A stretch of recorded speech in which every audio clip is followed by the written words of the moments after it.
Welcome back to The Wandering Screen. I'm Matt Koss, and today I'm diving into a film that screened at Cannes and had people talking. It's called Dangerous Animals, and it's a sun-soaked, blood-splattered genre cocktail that tries to blend 47 Meters Down with Barbarian. Sounds wild, right? Well, it kind of is, so let's get into it.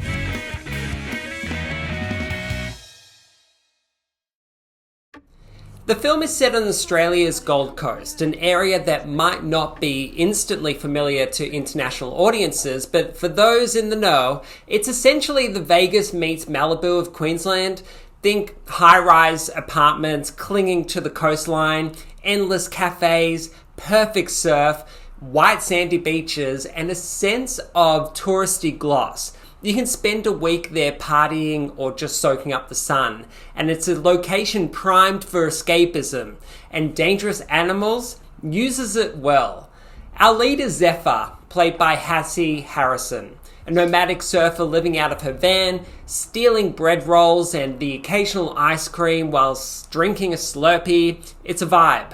She meets Moses, played by Josh Heuston, after a cute little car trouble meet cute, and the chemistry sparks immediately. There's this lovely naturalistic glow to their connection, and that's where the film's first surprise hits. It actually invests time in character so that eventually we'll root for their escape and not for their demise. But of course, this isn't a romance, it's a horror thriller. Zephyr sneaks away after a golden lit sex scene in the back of her van, parks at the beach, and starts preparing to get in the water before sunrise. Enter Jai Courtney as Bruce Tucker, a shark-obsessed serial killer with a VHS camera and a disturbingly calm demeanor. He kidnaps Zephyr, stuffs her into a surfboard bag, and chains her up at the bottom of his tugboat. As she watches him feed another poor victim to shark-infested waters while videotaping the carnage, she struggles to escape, and it's up to Moses to save the day, so to speak. This is easily one of Courtney's most unhinged and entertaining performances to date. He plays Tucker with this laid-back, almost gentle menace. 1 minute he's chatting about sharks as apex predators, the next he's handcuffing you to the bottom of a tugboat and lowering you into the ocean like bait. Honestly, it's the kind of pulpy villain role you wish more actors would lean into because they're so much fun to watch. And yeah, I'm talking about Nicolas Cage and Longlegs. Director Sean Byrne and cinematographer Shelley Farthing-Dorr showcase the Goldie's natural beauty with some truly cinematic surf shots, blue barrels rolling into shore, surfers silhouetted at golden hour. The location gives the film a rich visual polish. Now let's talk sharks. The film clearly wants them to be a metaphor. There's dialogue about how sharks aren't evil, just misunderstood. But let's not kid ourselves. This is a creature feature at heart, and the price of admission is watching sharks go wild. We get some decent underwater photography early on, especially in a beautifully eerie scene involving cage diving. But here's the catch. The practical footage of real sharks looks stunning.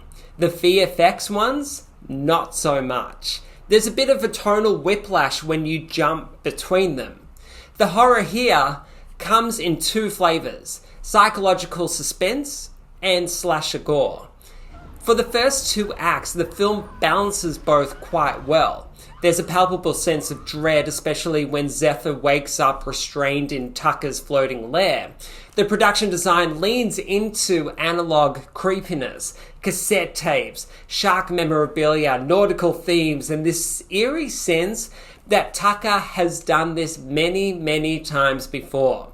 There's one great stomach-dropping moment where he lowers someone in a harness into shark-infested waters while filming the whole thing like he's producing his own little snuff documentary. It's twisted and horrifying. And then the third act happens. The script, written by first-time screenwriter Nick Leppard, struggles to land the plane. The tension that had been building steadily kind of dissipates into clunky action beats and unresolved ideas. There's a moment where Zephyr, who to this point has shown serious survival instincts, gets tangled in a rope and dragged through the ocean by a shark, only to bounce back onto the boat minutes later like nothing happened. It's baffling. Moses also suffers a pretty brutal stab wound, and frankly, based on the blood loss alone, should have been dead by sunset. But he's still hanging on for dear life long into the night. Suspension of disbelief is one thing, genre films rely on it, but you still need internal logic. The final straw is a climactic moment where a giant CGI shark jumps out of the water in this big hero moment, and the problem? It's not earned. The VFX looks rushed, the logic of the scene doesn't track, and when I saw it, the entire theatre let out this collective groan-laugh combo. Not ideal. You want that kind of final set piece to feel explosive, maybe cathartic. Instead it felt silly. And not in the fun Deep Blue Sea kind of way, more like, was that a temp render?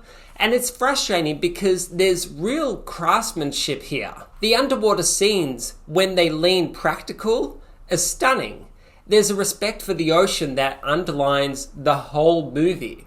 You can tell Byrne and his team wanted to say something about the fine line between nature's power and our obsession with controlling it. Tucker doesn't just kill, he collects, he archives, he worships the violence. That's interesting. But the script loses faith in itself when it matters most. It doesn't fully commit to either the character-driven suspense or the full-blown bloodbath. It ends up somewhere in between, and that middle ground is a tough place for horror to land.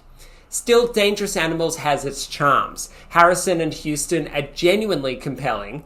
Jai Courtney is chewing scenery like he's starving. And there's something really appealing about horror set in this kind of sunny, postcard perfect world. It's a beach read of a movie. Perfect for late summer viewing, especially with a group of friends who appreciate a little chaos and a lot of sharks. Just don't expect Jaws or even The Shallows. This one's somewhere in that B-movie sweet spot where style slightly outweighs substance.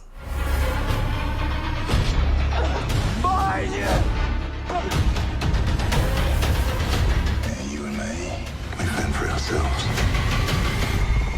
We're sharks. I'm nothing like you. You've made it to the end of the video. Thank you so much for watching. Have you seen Dangerous Animals? Are you a fan of shark horror, or are you still recovering from Deep Blue Sea trauma? Let me know in the comments section, and if you enjoyed this review, hit like, subscribe, and ring that bell for more fun takes on film and TV from both sides of the Pacific. Until next time, I'm Matt Koss, and this is The Wandering Screen.